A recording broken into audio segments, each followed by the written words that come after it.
Hello, I'm Thompson-James, and this is Module 1 for EDL 854, Communicating Who You Are.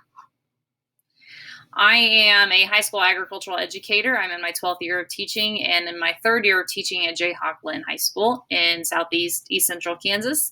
I currently have some leadership roles in the Kansas Association of Agricultural Educators, and I'm getting ready as of tomorrow to take over as president of our organization. I am married with 2 dogs, and right now during our pandemic, the thing I miss the most is going to concerts. Some reflections of our readings from this assignment.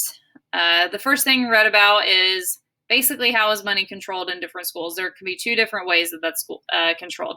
Whether the principal controls that at the site or at the school, which would be school-based management or centrally managed schools where it's all managed in the district. I think that my current school is kind of a blend of both, and there's definitely perks for both of those management systems. Principals' responsibilities when it comes to finances is they must approve and revise the school budget. They must understand the financial limitations and flexibility of the school. They must work to set goals and develop financial management strategies. And they must review and analyze income and expenditures. Continuing on that, they must ensure funds are used in accordance with relevant laws and regulations. They definitely don't want to be in violation of that because that would make all their money go away if they were in violation of that. They must report the use of their finances, so record keeping is incredibly important.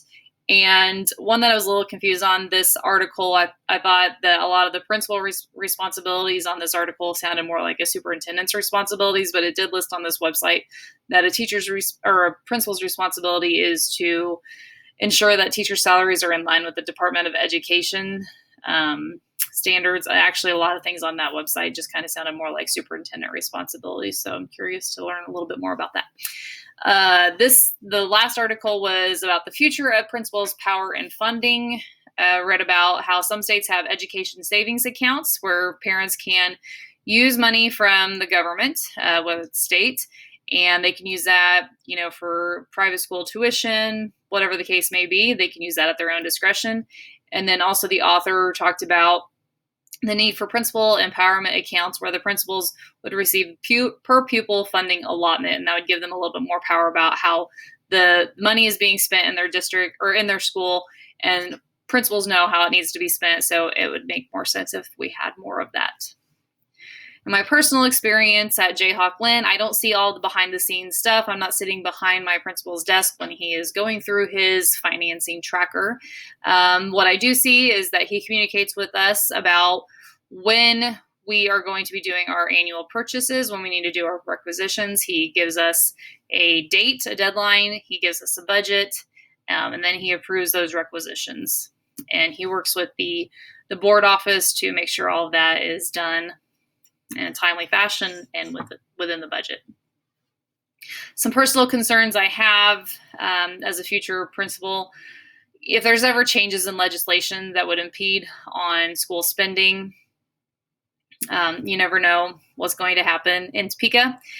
And then I'd also have a problem maybe with saying no to certain teachers and staff whenever they have a request or a requisition, and I might have to say no because we don't have the money for it. And then the whole having to rob Peter to pay Paul, when am I going to have to take money from one program to help fund another one? Those are decisions that do not sound like much fun. I'm not concerned so much with the record keeping part of that. I'm pretty up on record keeping and bookwork and things like that, so that part doesn't really concern me too much.